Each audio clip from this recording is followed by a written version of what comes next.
welcome to the next event here with MN United FC in Minneapolis.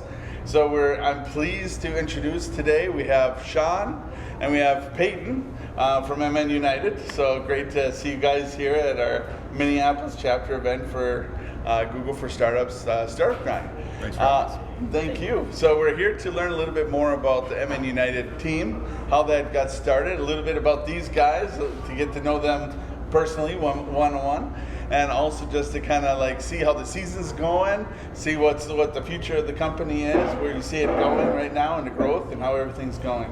So I'll begin with you. Can you tell us a little bit about yourself? Sean, you are, just tell us about what you do at MN United. Yeah. So I'm our Vice President of Ticket Sales, Service, and Ops. Been with the org for about 6.5 years, 7 seasons. I like to tell people I was a Minnesota Stars employee for 4 days before they transitioned and became Minnesota United FC. I came from the Houston Dynamo before that, where we opened a brand new stadium there, BBVA Compass Stadium, which is an amazing building to open, but is nowhere near the quality of Allianz Field, which is just a world-class facility. Before that, I was with the Minnesota Timberwolves, and before that, I was with the Miami Heat. So I've been in the industry for a little over a decade, always being involved in the ticket sales side. But have had the pleasure to move to Minnesota twice, and decided that the court couldn't keep me a second time. So it's been a really fun journey here, but really have loved everything about what we've been able to do organizationally, and kind of changing a 5-state area as far as how they consume sports and what they take in. Are you originally from Minnesota, or where No, are you from? I grew up in Ashtabula, Ohio, which is outside of Cleveland. Nice. It's most people say it's either the home of Jared Bunch if they like Michigan, or if they like cheaters, they like to say it's the home of Urban Meyer.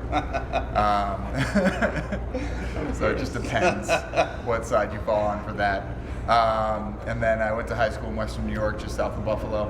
And then I've been a whole bunch of places, Texas and Florida and Pennsylvania and New York again. And that's most of the stops, but been happy here the last 6.5 years. Excellent. And what was your favorite state to live in out of all those companies you worked for? So people say I'm a Pollyanna because I love every place I've been, and each place has its own unique thing that they're good at.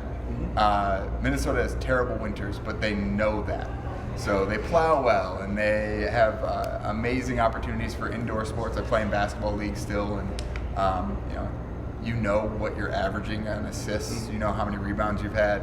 The fact that the level of stat keeping is so high is just like a place really understanding that winter sucks here, and we're going to make everything indoor as good as possible. And then the food here is amazing. So okay, that's good. It's good. And then Peyton, you want to tell us about yourself, where you're from, and what got you into work for MN United? Definitely. So I'm the business development manager with Minnesota United. I guess kind of where I came from. I grew up and have my roots in Florida, Sarasota to be specific. Still have all my family and everything down there. Found my way up to the Midwest and went to school at Ohio State. Nice. I studied sport management there. My real first exposure to soccer, because I didn't grow up playing it or watching it or following it at all, I interned with the Columbus Crew. What appealed to me about that internship was ticket sales and pro sports. Soccer, not at all. I didn't really care for it. What changed is when I started interning, it was the season that they eventually hosted and unfortunately lost the MLS Cup, the entire championship. I joined in on the end of that playoff run. Wow, this soccer thing is totally different. You don't have to be a soccer person to have a really good time. So I just fell in love. So a couple years later, when Minnesota United was starting out, I heard about it downwind. I was working for a minor league baseball team at the time. What was then the minor league affiliate of the Reds, currently the AA affiliate of the Twins, the Pensacola Blue Wahoos. I heard about Minnesota United. I was interested. So one thing led to another, and I started as a sales rep there. Awesome. And then over the past couple of years, it's my 3rd season with the team. I've kind of worked my way up to where I am now, and have a little bit of a team that I oversee, and we're just doing big things over here at the new stadium. So I'm connected with him on Facebook, so he's always posting things about the game. So he's definitely, I can tell you're really excited right now about soccer. Not to be.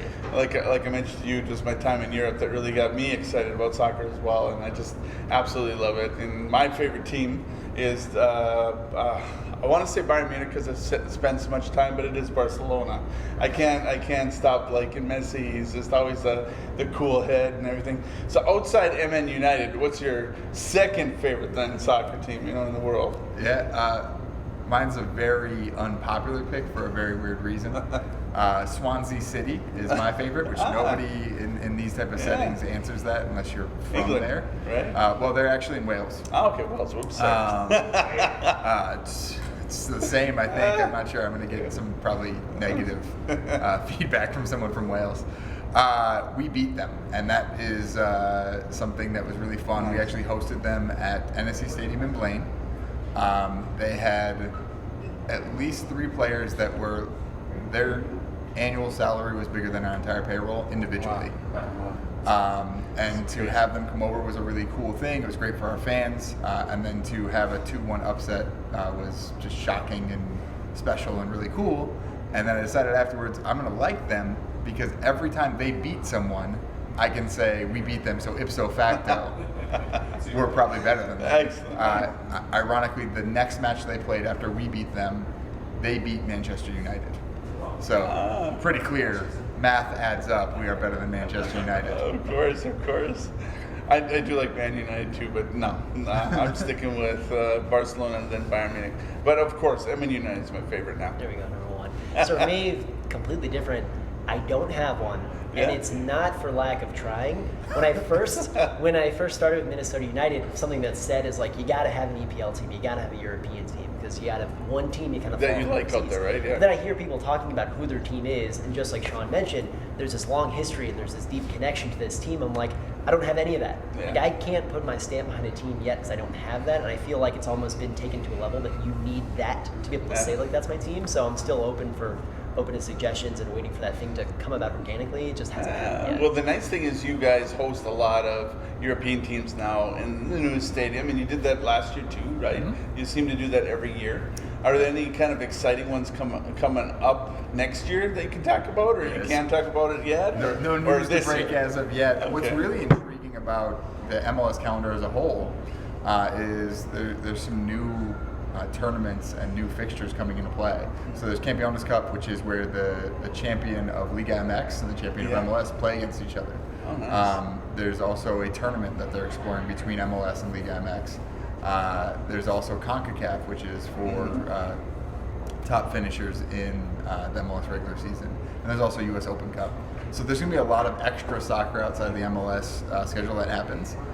This year we had 3 friendlies that we were really proud of. We were able to get someone from Germany, someone from England, and someone from Liga MX. And I went to the German one, which is hard to beat. Hard to Berlin, so it's been really cool to have this mix of different brands, different countries coming to the Twin Cities. And if you would have said 10 years ago in this marketplace, there's going to be 3 teams from 3 separate countries that travel to Minnesota to play soccer in front of 20,000 people, you would have been drug tested.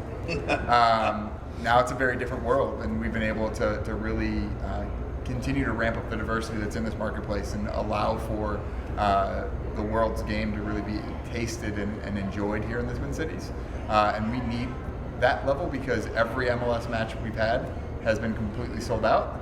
And so we just have such an appetite for people to get to games and companies to be able to buy group tickets or premium products that we need extra opportunities to get people in, which has been really cool. So I have a thing now. How did it become the Wonder Wall, right? That song is always played at the stadium. Everybody's holding up Wonder Wall scarves, and they always play that song with the Wonder Wall. Yeah. So do you know how that got started, or is it just like... The most beautiful thing, this is before Peyton's time, it's actually technically before my time with the club, so it was when they were the Stars. There was a coach, Carl Craig, that still is British. He didn't change being British. But he was an assistant coach with the club at the time. He's no longer with the club. But Carl Craig is an amazing human being. It started as a thing they did in the locker room as a group, and then some fans saw it via some coverage that Brave New Media had done.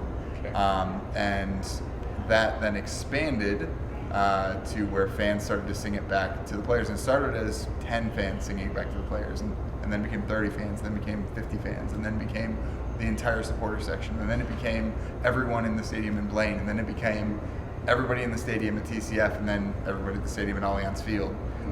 There's an amazing story of it that's on mnwonderwall.com, which is the supporters group's website. There's so many things that are so fan-generated, fan-oriented, which is the beauty of soccer. It's created by the fan. Yeah. So their feature on it does a way better job of telling that story than I could. But our supporters are an amazing part of the atmosphere, amazing part of our story and who we are. So. Yeah, I've gone to many a game last year. This year I've only made 2, unfortunately. Next year I'm going to be a season holder again, so watch me. But what I always found funny or interesting is, there's a difference between how the Minnesotans cheer, or get ready, like when they're doing like a corner kick or something, they'll twirl the scarves above their head. But they're all quiet. Nobody's saying it. They're just twirling, and they're like, "Woo!" Or they'll like do some kind of whooping or something. But in Europe, they try to make as much noise as possible to try to distract the others from getting a corner head ball that goes into the net. So that's kind of ominous. Now you say it like this. It's kind of mesmerizing. Like a you stand beside distraction. you see it all. You're just like, there's so much movement, but it is quiet. Yeah, Say it, I can picture it. And it's something that really caught me off guard, because just going to the European games that I've gone to, everybody's just super loud, and they just got fans like you do in the center stage. These huge fans waving, and they're just going crazy. I have to say, they go nuts. Wonderwall, also the name of our supporters group. They bring it. They're super loud most of the time, which is really cool to see. That's what I meant. You see them all with the scarves. I wanted to show the video, but I can't. It's on Facebook right now, the intro video to that Wonderwall. That's why I wanted to bring it up in the meeting today, because I thought, it's a nice, energizing video. Do you guys have like an intro video that you kind of like get going every season, a new video that you're going to start doing, where it's going to, how the Vikings, I love the Vikings intro. Yep. How they are the Minnesota Vikings, the North, right? Yeah. They kind of tie it into the old school Vikings of it. They're blowing the horn. Is there, and you got scarves up is your theme. Yep. How did that actually come about?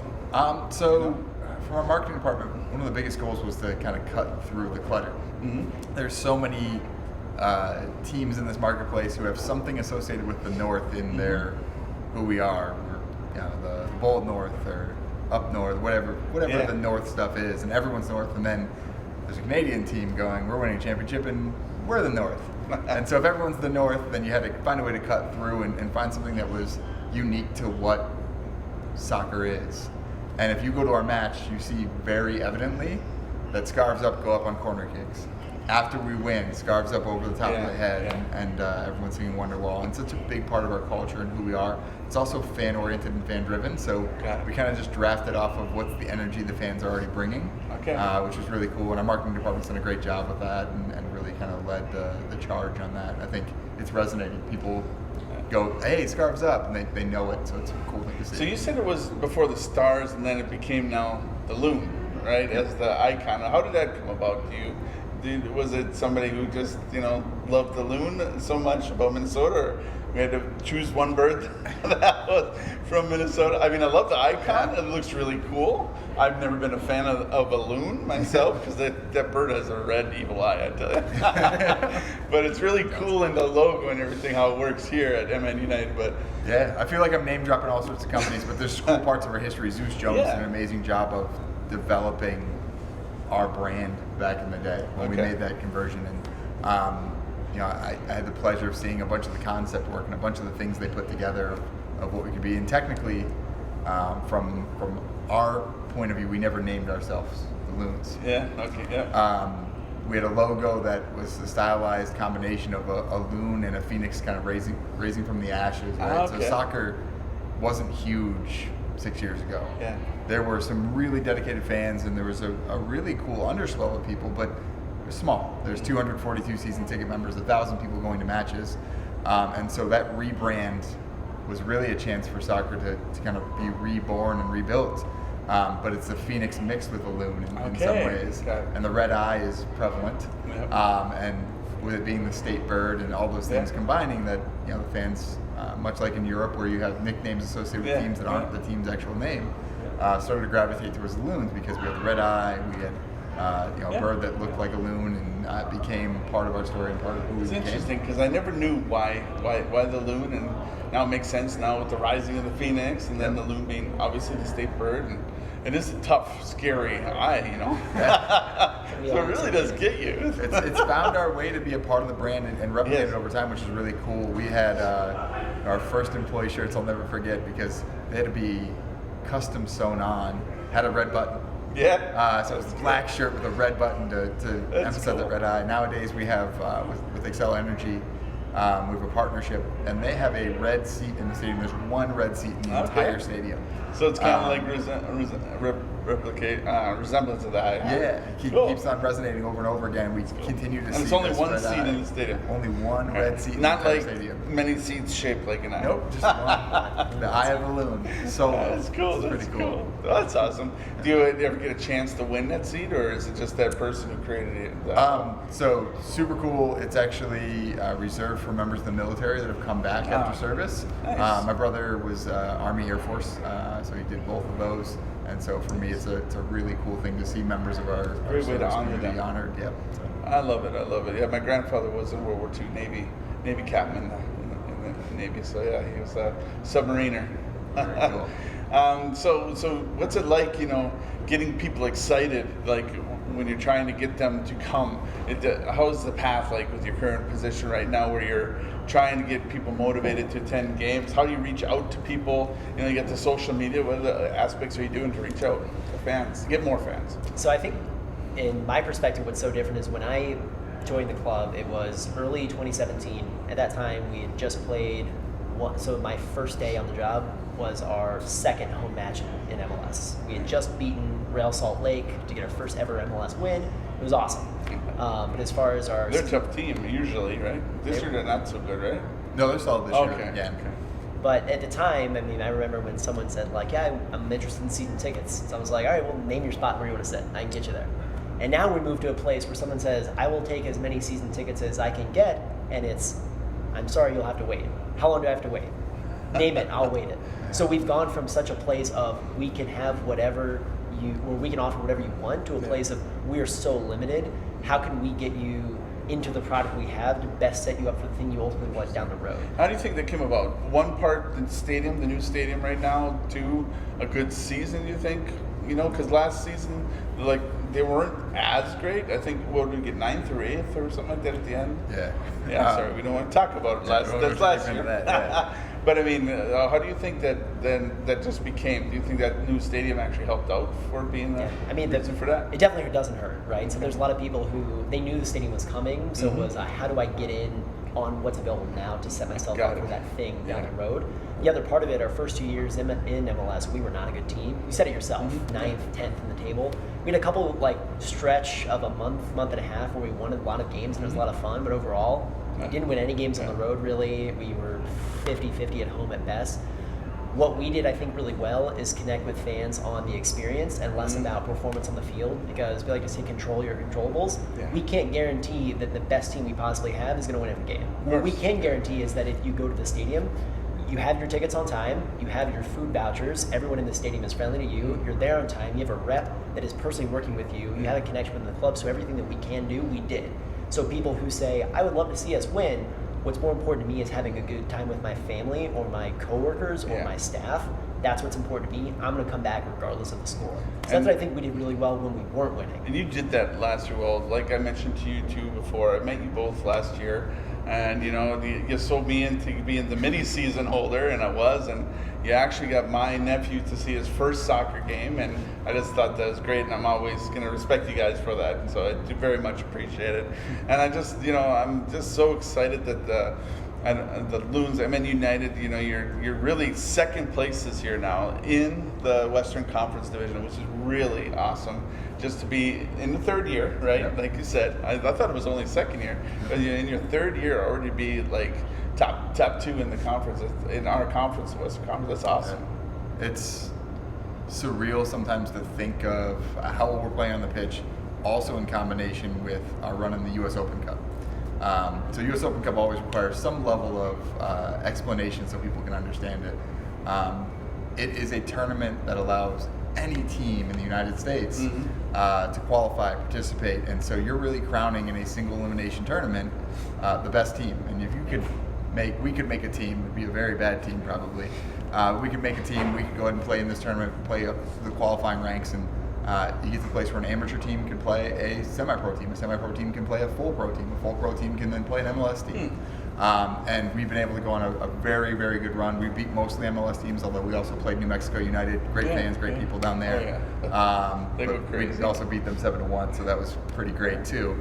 And so we went on this run, and now we play just next week. We'll be playing for the championship in Atlanta of the U.S. Open Cup, and to be playing championship caliber, championship quality football or soccer, whichever you call it, I don't mind.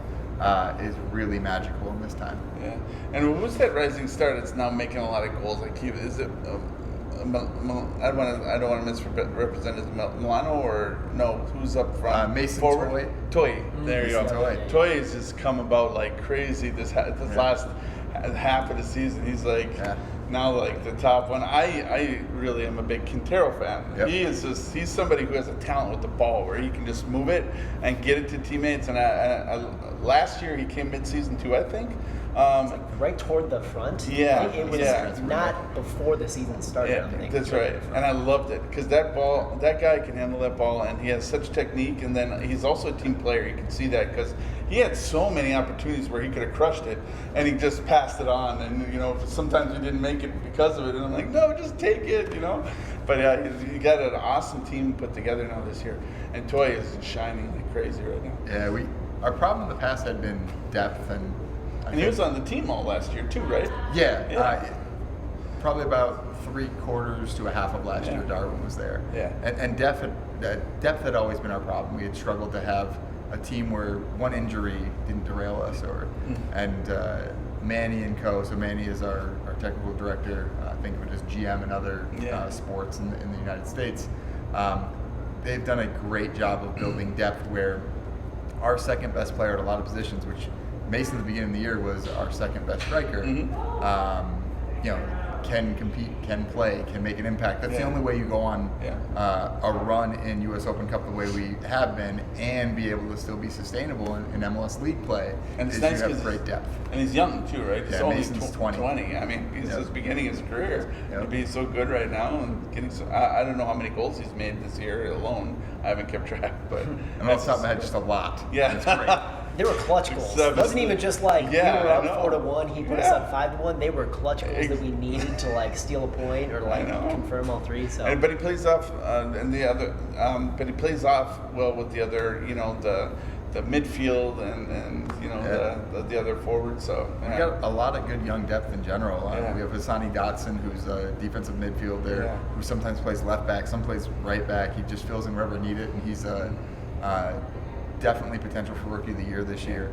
We have a backup goalkeeper who's a rookie who's really talented, and Chase Gasper's been playing left back for us, and he's been amazing. And to be able to build with such young talent is really exciting. But we've still been able to bring in quality folks like Ozzy Alonso, and we also have Ramon Metner and people who are veterans who really know the game really well. We have Ike Opara, who was MLS Defender of the Year a couple years ago.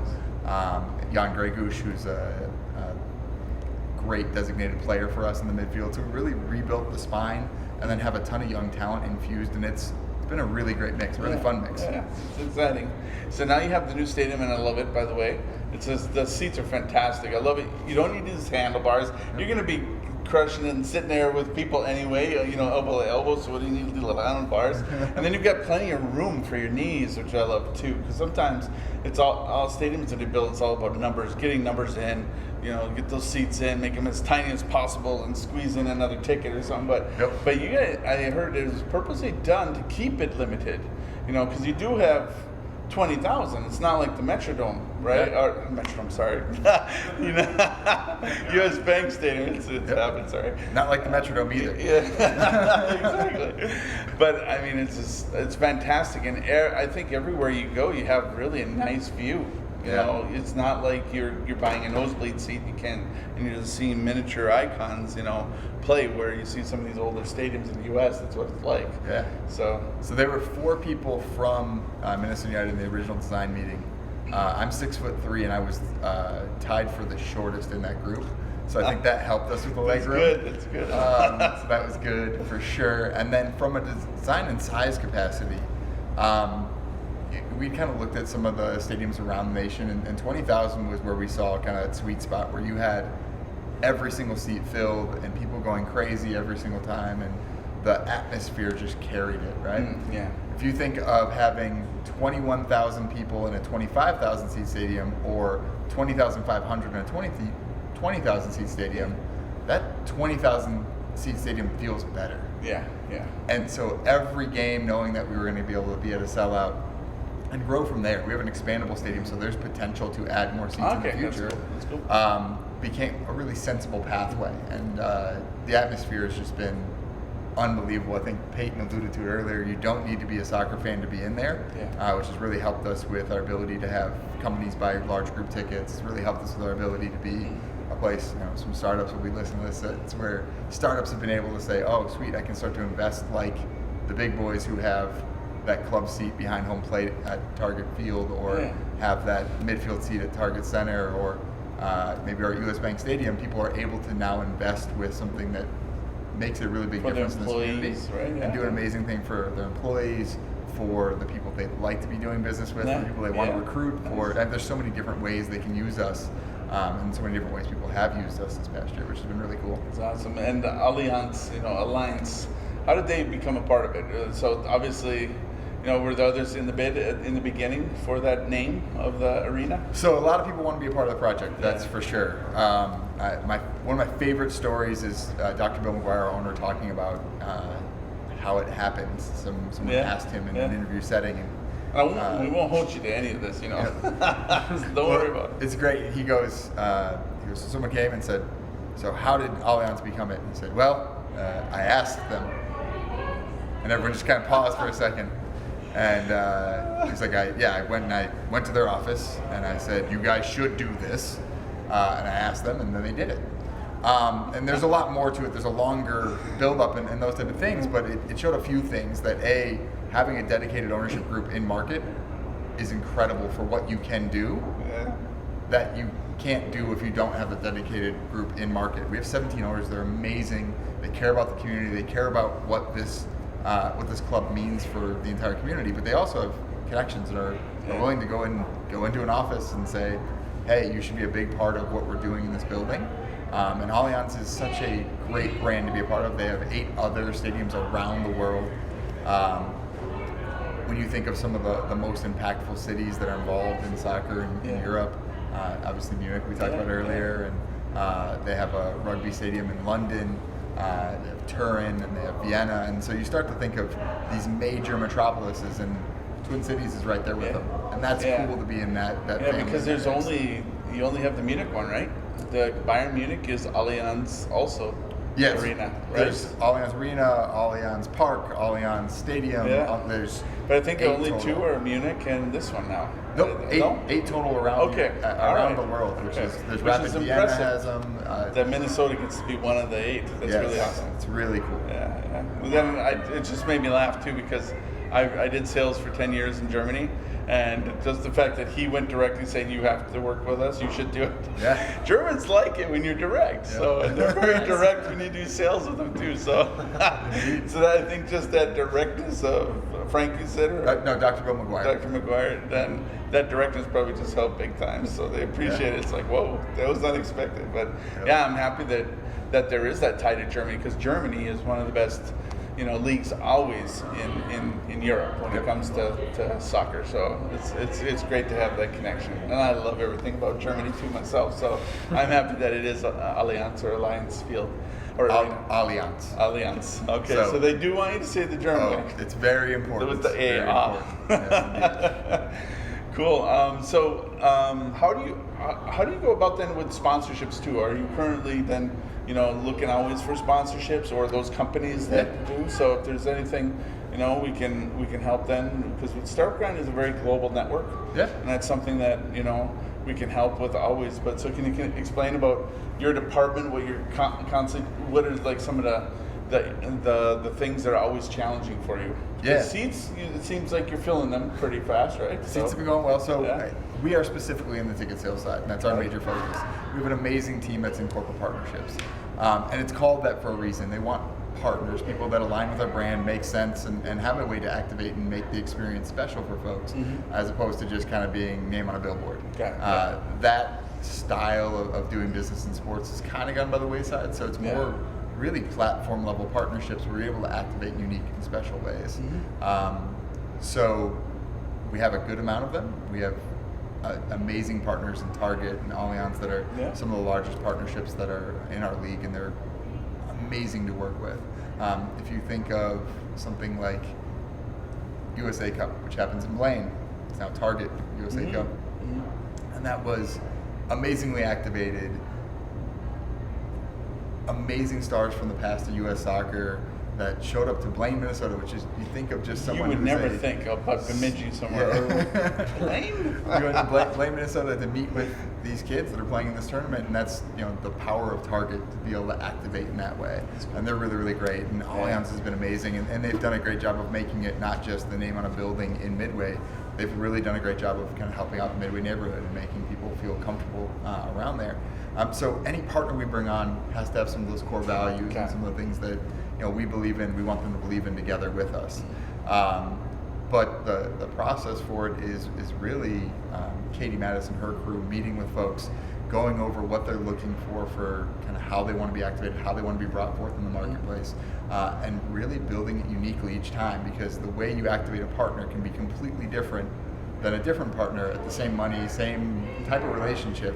But it's built to be able to shine a light on what they want the light to be shined on. And that can go anywhere from, SeatGeek has a fan of the match, and so you get to see that be live and in person. Or Excel Energy, as we talked about earlier, one of their partnerships, they activate by having that person come home from the military and be able to be honored at our match. So it's really, really special to be able to activate in these unique ways that really tie to the brand and focus on what their goal is for activation and how they want to be seen. Excellent. Well, do you have any question? Anybody? Feel free. Sorry, it's just me. But No. The first question keeps coming to mind for thinking specifically for the ticket sales side. What's the mix of tickets versus season ticket holders versus individual? And do y'all have like a goal in mind saying we need it higher, or we want it at kind of this level? Yeah, so we did set marks and hit those marks, thankfully, which is great. So we decided to stop selling season tickets at 14,500. So about 60%? It's 66, right in that range. Okay. Right at the 2/3 mark was kind of our sweet spot. And then we had kind of seen historically. I'm sorry to interrupt, but is that just to keep the casual fans there, or not to make it exclusive, or what was the thinking behind that? Yeah, so I've both been blessed and cursed to be a part of situations where teams have either not been selling out at all, or I left the Heat because they had LeBron James and they decided we didn't need to sell any tickets anymore. So it just kind of depends on your cycle where you're at as a team. And I got to experience with the Heat the Shaq effect. So Shaq was there for a couple years. They sold out the building continuously. Then they traded him for Sean Marion, and then Shavlik Randolph and Chris Quinn were playing basketball in the NBA, meaningful minutes. And people didn't want to go anymore. And you needed to have, what about that person who was a single game buyer from the past? What about that group buyer that had kind of been pushed out during the Shaq time? Right. And we knew we were going to have incredible demand, and we've had incredible demand. So there's two ways that you can maintain access. One of which is our group process still exists. We're able to let people have traditions that happen year over year over year. So we hold some seats specifically for groups. Actually, Peyton's in the middle of launching the campaign for our groups for next year. People place a deposit. They're able to then secure inventory when we get to schedule release in February. So we hold, the group inventory is useful for a bunch of reasons, but one of the things that I find most impactful for it, it's the only place we can really actually maintain an affordable ticket without the market taking it somewhere bigger. Our demand is just here. Yeah. And we don't want to do anything to impact that negatively, so we leave our demand here. But we still want access for that youth soccer club or for that small business or for someone who can't spend this, which is what the market right now is saying our product is worth. And so people are able to place a deposit, buy group tickets, get locked in the beginning of the year, and when that schedule release hits, pick out their night, do that tradition that they've wanted to do year over year over year, and do it in a way that they can still afford to, even if they're a small soccer club or if they're a small family that, two families getting together so they can maintain that affordable ticket. Take some planning. It's different than I want to wait till the last minute and buy the cheapest thing. We just won't be the cheapest thing right now because how popular we are. So it was our way to preserve affordable ticketing for the marketplace, for the community, and people have a chance to access it. What's really cool is last year we had about 80% of our group tickets taken during that stretch when we did our initial launch and placement deposits. We're anticipating that to go even better this year, so it's really important for people that want to do an outing to lock in advance. And then we work on having those other things like US Open Cup and international friendlies where people can still access an affordable ticket throughout the year. It'd be nice to have like the international friendlies as like a package that you can buy just the international friendlies. That'd be really cool. We're talking about that sort of thing. So it is part of kind of our, as we look towards the future, look in our crystal ball and figure out how do we package these things or kind of rebuild what we're doing to give that access and let people be a part of what we're doing. It's really important. Single game perspective, there's two really interesting things about single game tickets. A, they're the most expensive thing you can buy from a club. They always will be because you have fees, you're going to have a higher margin associated with it. But we want people to be able to experience it on a single game level. And maybe it is that family of 3 that can't do 10 group tickets. They don't know another family to go in on it with them or a couple families going with them. And so having that product mix and having all 3 available has been really important for us. But sometimes we've seen the marketplace take something that was a $32 group ticket or $28 as a season ticket. By the time single game hits around on the week of a match, that might be an $80 ticket. So we've really prided ourselves on the earlier you act and the more that you're connected to us and having conversations with folks like Peyton and his staff, the better your experience is going to be, and the better price point you're going to get, the better seat location you're going to get, and the service level is always good. We don't say, hey, we're turning down that service level as you get closer to the match, but you at least get a better location, better price point, and that's why we have that product mix, and it's really designed to be what it is. That's also led to the Preserve, which is our waiting list. On the Preserve, you do have access to participate in some of our pre-sales, which is really cool. So you have a chance to buy single game tickets before they go on sale for the general public. I like that. Greg has had a chance to participate that directly. That also does a good job of kind of protecting that price point for the marketplace and allowing folks to be a part of the family, if you will, and be on the Preserve. That actually gets at kind of the second question I was going to tail onto that, because the location of the field was a little surprising for me. I used to live just down in Hennepin, and I remember hearing originally the location was going to be right by a farmer's market. I was thinking that, and then it's like, no, it's here. And at first, as a fan, I was thinking, it's got to be downtown Minneapolis or it's got to be downtown St. Paul. Yep. And that was in between, and then I was thinking about it. From a demographic standpoint, it's kind of a great place to put the field. And I'm curious if you've kind of looked at, because we've got a lot of first-generation Americans here, a lot of people who moved in who come from huge soccer traditions and family. Yeah. So I was kind of wondering, have you looked at kind of like the mix of people who go in terms of demographics, background, and as much as you can? Yeah. Also, as it leads to affordability as well, too. We're definitely the most diverse sport in the Twin Cities. Yeah. As far as who's attending, also who's participating. Yeah. We have a really great mix when it comes to that, which is really great. And I live in Bryn Mawr, so very close to where the proposed stadium site was, and I really love the idea of the farmers market. I think it's a really cool space. It's a chance to make a stadium district, and could have been really cool. I don't think. I was looking forward to it. I was it's like before, it's like watching Twins games, walking. This is great, but I'm like, I was a little mad. I was a little mad at first, but then when you see where it is, it's like, what a great idea. Yeah, we still have some folks who wouldn't move forward with season tickets or didn't want to be a part of what we're doing because we ended up in St. Paul. always amazing to me because you're closer to downtown Minneapolis than you're closer to downtown St. Paul. Yeah. However, both of them are incredibly close. Yeah. And it's one of those situations where you say everything happens for a reason, and we kind of lucked into the best scenario possible. When you start to look at that stadium location, there's nothing like it in the nation where you're as close to two downtowns as you are. Mm-hmm. You're also in this metro, you got Fortune 5s kind of scattered all over. We're equidistant to those. You also have different pockets of where different diversity is in this marketplace. Exactly. You're equidistant to that. You're on a light rail. You're on the most important highway that's in this marketplace.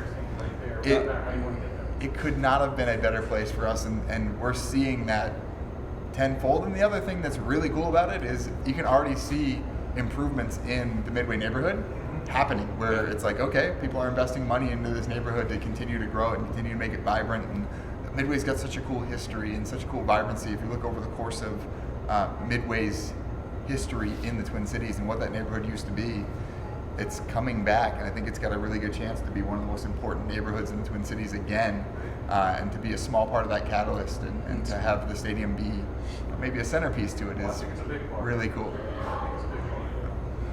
Well, that wraps up our event for. I got a question. Okay. Go ahead. So, first of all, I'm amazed hearing about this because I grew up playing the traditional American, football and baseball, football at the Forge College. And so maybe it's that ignorance to the sport of soccer to hear how successful you guys are in a market, because we're a mid-level market and we're oversaturated. We got Big Ten, we got NFL, MLS, MLB, NHL, NBA, and you'd think there'd be no room for an upstart league like MLS in there, and you're doing it. So that blows my mind. So good job. Thanks. But so as you're working on some of these initiatives to reach the startups and some of those families and whatnot, what are some successful channels? How are you doing that? What does that look like? How are you mapping that out? It started 6.5 years ago when we had 242 season ticket members. So we knew what it was like when you didn't have the whole marketplace loving you and clamoring to be with you and doing everything they could to be a part of your brand, which now there's a lot more inbound, a lot more people coming our way. But we did a lot of what we called whiteboarding back then. And we would meet with people and we'd say, what are you trying to accomplish? Tell me what your goals are. Tell me what you're focused on. Tell me what you want your company to be or where you want your company to go. And we'll see if we can find a way to map that out and use us as a tool along that pathway. And if we can, we're going to recommend it. If we can't, we're going to say, hey, I can't really help you with the law thing that you're trying to deal with. That's just not what we do. But I can help you with retention to your clients. I can help you with taking your millennial base that you have working for you that you can't figure out what to do with them because it's a whole new world for this millennial group. And we've got a really cool thing that they're going to do and enjoy more than anything you've done in the past, more than any going to a movie or going to a Twins game or going to a T-Wolves game. We whiteboarded with so many people and built those relationships, and that became kind of a backbone for how we sold. Peyton is a great representation of that and how he meets and works with folks. So I don't know if you want to add anything too about kind of stylistically how you work with companies and how you work with different folks to make sure their needs are met. Yeah, I definitely think one of the biggest things we have is that a lot of the good things of some other sports outings we can replicate, and a lot of the things where they might fall a little bit short, we can overcome. So I think, like you said, the All-American sports, that was me. Like baseball is my number one sport. I played, I watch, everything.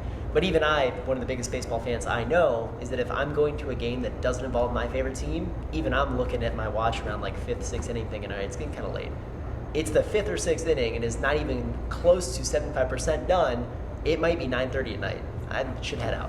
With us, one of the things we can overcome is running clock means a 7 o'clock game is done by 9:15. We're more family friendly and we're more engaging while we're there. Tickets are more affordable and it's more engaging experience. So that's, I think, what we try to do is not be the same as that person, but let's do it for less.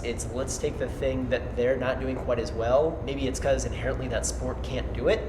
Inherently we can, so let's do that as best as we can to get people a better experience for what they're looking for. And I hope you continue with that experience and also with the price ranges too, because I went also to like a Timberwolves game which personally I love tumbles, but they've always sucked. So, but I'm having to pay Sorry, everybody 100. in T-Wolves land. But I had to pay 130 for not so great seats. But $130 is technically a lot for somebody who's not winning, not getting placement or anything. And if you guys can keep that price range to what you have now with the winning team, I mean, you're just going to have a loyal fan base all the way around. Plus, you can sell out with the corporates and that too. You can keep that equal balance. Then the fans are happy, and then it's not just a corporate-driven type, box office. I got 3 kids now, and Yeah. I'm not gonna take them on a Twins game or a Bulls game. Yeah, and that gets expensive, right? If you want to take all your kids at 130 a shot, that's really expensive night. Well, Especially if your kids during the Pachuca match coming up on the 7th of September. That's the perfect start. Your family at a game match will get you figured that out on that one. There you go. But it is really cool when you start to think of the access and exposure and what it looks like and what it feels like. And Peyton alluded to it. I also didn't grow up with soccer, and you can see it quite evidently when I try and play. It's just not about the sport exclusively, and that's a cool, fun part, I think, for us, is that we get to meet with folks in the old MLS way. When I started in MLS about a decade ago, someone would meet with someone and they'd be like, "We don't really like soccer," and the person would be like, "Well, that's dumb. You should. It's the world's game," and try and convince them how stupid they are for not liking it. Obviously, that's not endearing. It doesn't make people go like, "Well, now I want to try it because you called me stupid." And I realized pretty quickly that one of my greatest advantages in bringing on people like Peyton, and can be one of their greatest advantages, as long as you're curious and you want to learn from the fan. Someone says, "I love soccer." Cool, tell me about it. Tell me why you love it. Tell me the things that make you tick. That was really huge. But also, we talked to people who aren't fans, and we didn't have to get in that argument. We'd be like, "Okay, but let me talk to you about why the atmosphere is really cool. Let me talk to you about why the experience is different than you might be thinking. Let me get you to go to your first match at NSC Stadium." And that was a huge part of our growth, is just not being snobbish about soccer, but being really welcoming and inclusive about the sport, because it's an amazing time. If you're at the stadium, you just fall in love with it and you're connected to it. And there's so many people that we somehow convinced along our journey to go to their first match. And their first match became the part of a journey where they became season ticket members, or they became someone on the waiting list, or they became someone who became a group leader year over year over year. Because there's something just electric and special about every night at Allianz Field. Yeah. And I've not been really bored with a single game I went to, because the atmosphere really helps, especially this new stadium.